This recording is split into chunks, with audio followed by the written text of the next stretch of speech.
It is a sad fact. The city of Opa-locka is a mess.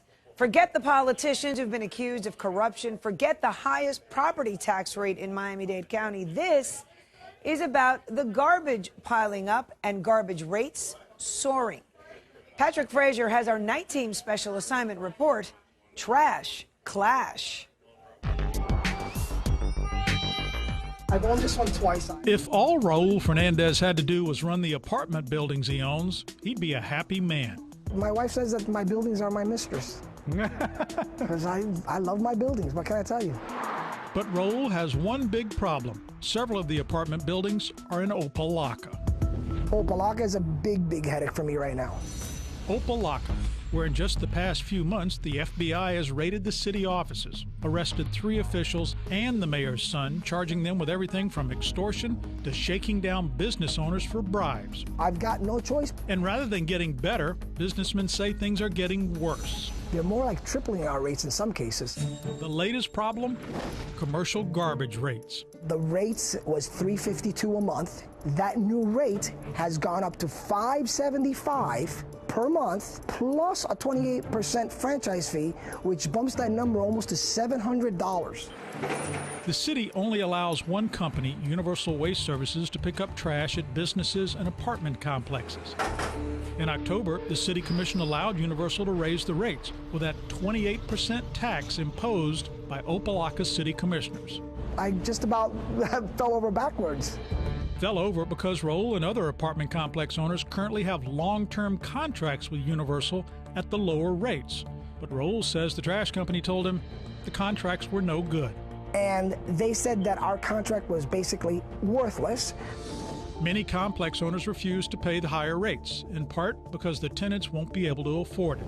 We would have to increase the rent in order to cover those charges. And that's just not fair for anybody, any of the tenants. The trash piled up. Then the politicians got involved, and the mess got messier. After Governor Rick Scott concluded Opa-locka was being so poorly run that the city faced bankruptcy, he appointed an oversight board to look after their finances. The oversight board didn't approve the new trash contract with the higher rates. And rather than redo the contract, Opa-locka decided to talk about hiring a new trash company, which brought a $10 million lawsuit from the old trash company. It's not only illegal, it's a travesty. I look forward to questioning some of you in the near future under oath. The city attorney's response? We won't be intimidated by legal tactics, and we won't be intimidated and bullied by anybody. The waste company's reply? The attorney could run his mouth as much as he wants about his new Marine attack here in the military. I was in the military, sir, and you don't impress me at all.